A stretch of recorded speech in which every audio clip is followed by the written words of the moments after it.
식약처와 함께하는 생활백서 시간입니다. 이제 민족의 대명절 추석이 코앞으로 다가왔습니다. 이런 명절에는 온 가족이 모여서 명절 음식 먹잖아요. 송편, 전 이런 음식 먹으며 즐거운 시간 보낼 텐데 오랜만에 만나는 가족들 위해서 선물 준비하셨거나 아니면 아직 준비하려고 고민하는 분들도 계실 것 같아요.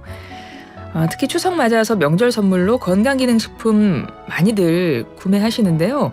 오늘은 건강기능식품에 대해서 올바른 섭취 또 선택 방법에 대해서 알아보도록 하겠습니다. 식품의약품안전처 정인권 사무관 전화 연결합니다. 사무관님 안녕하세요. 네, 안녕하세요.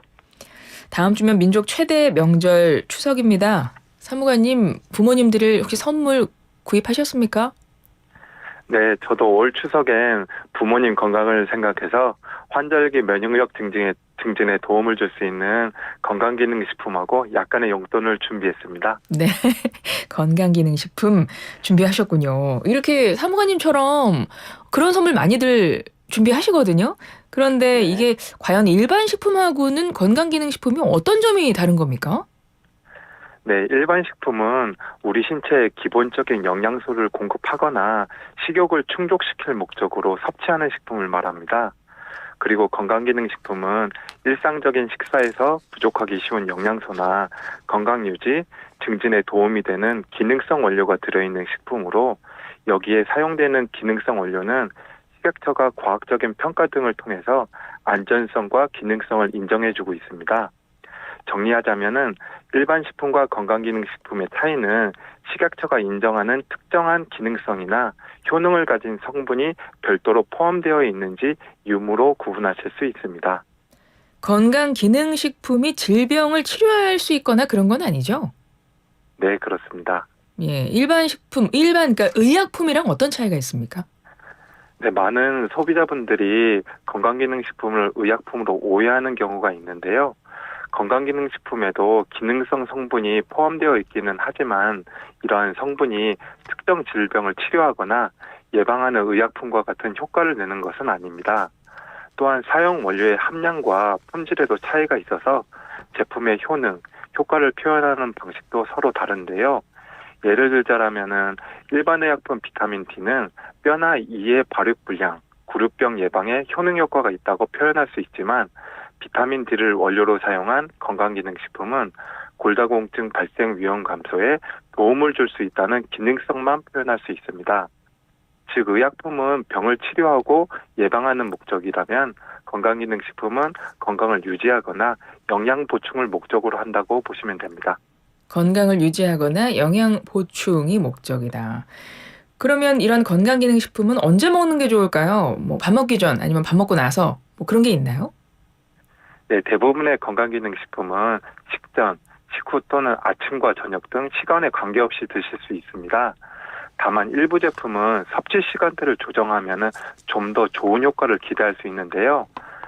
장 건강에 도움을 줄 수 있는 프로바이오틱스 제품은 아침 공복에 섭취하는 게 효과적이지만 위나 장이 예민하신 분들은 식후에 드시는 것을 권장드립니다. 또한 혈행 개선에 도움을 줄 수 있는 오메가3 제품은 지용성이기 때문에 식사 중 또는 식사 후 섭취하시는 것이 흡수율을 높일 수 있고 특유의 비린 향도 덜 느끼실 수 있습니다. 이 건강기능식품을 드실 때 기존의 어떤 의약품을 드시는 분들이 계시다면 그거 같이 먹어도 상관없나요? 아니요. 일부 건강기능식품은 의약품과 함께 섭취할 경우 기능성이 감소하거나 부작용을 유발할 수도 있는데요. 대표적인 예로는 항생제와 프로바이오틱스 제품을 함께 섭취할 경우 항생제 성분에 의해서 건강기능식품의 효과가 감소될 수 있고 항응고제인 와파린이나 아스피린 등을 처방받아 드시는 분이 계신데 이러한 분들은 혈행 개선에 도움을 줄 수 있는 EPA나 DH 함유 건강기능식품을 함께 드실 경우 혈액응고 기능을 더욱 감소시킬 수 있습니다.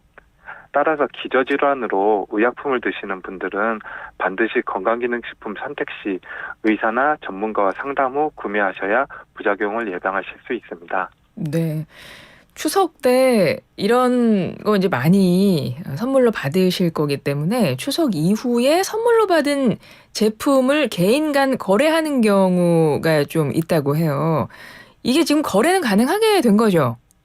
네, 그렇습니다. 예, 지난 5월 식약처에서 건강기능식품 개인 간 거래를 시범적으로 허용했기 때문에 거래는 가능한데요. 그래도 주의사항이 있다면 좀 짚어주시죠.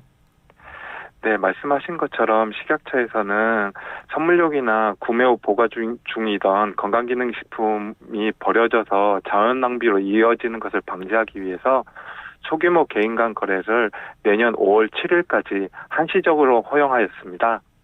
다만 원활한 시범사업 운영을 위해 거래와 관련된 몇 가지 기준 등을 정하고 있는데요.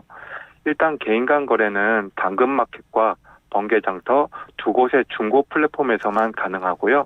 거래되는 제품은 미개봉 상태로서 제품명, 건강기능식품 도안 등 제품의 표시사항을 모두 확인할 수 있어야 합니다.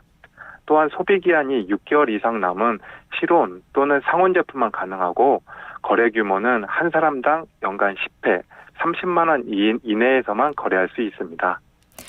네, 이제 건강기능식품 추석 선물로 구매하시는 분들 계실 텐데요. 끝으로 한 말씀 부탁드릴게요. 네, 먼저 제품마다 식약처가 인정한 기능성이 다르기 때문에 개인의 건강 상태를 고려해 목적에 맞는 제품인지 확인하는 것이 중요합니다. 또한 간혹 건강기능식품인지 알고 구매하셨는데 일반 식품이었다고 말씀하시는 분이 계신데요. 건강기능식품에는 식약처가에서 인증한 건강기능식품 문구나 도안 표시가 있습니다. 제품 구매 시에 이런 마크가 있는지 확인하시면 좋을 것 같고요. 마지막으로 건강기능식품은 약이 아니기 때문에 특정 질병 치료에 효능 효과가 있다는 광고에 현혹되지 마시고 건강한 추석 연휴 보내시기 바랍니다. 네, 사무관님도 추석 명절 잘 보내세요. 네, 즐거운 명절 보내시기 바랍니다. 네, 고맙습니다. 네, 고맙습니다. 지금까지 식품의약품안전처 정인권 사무관이었습니다.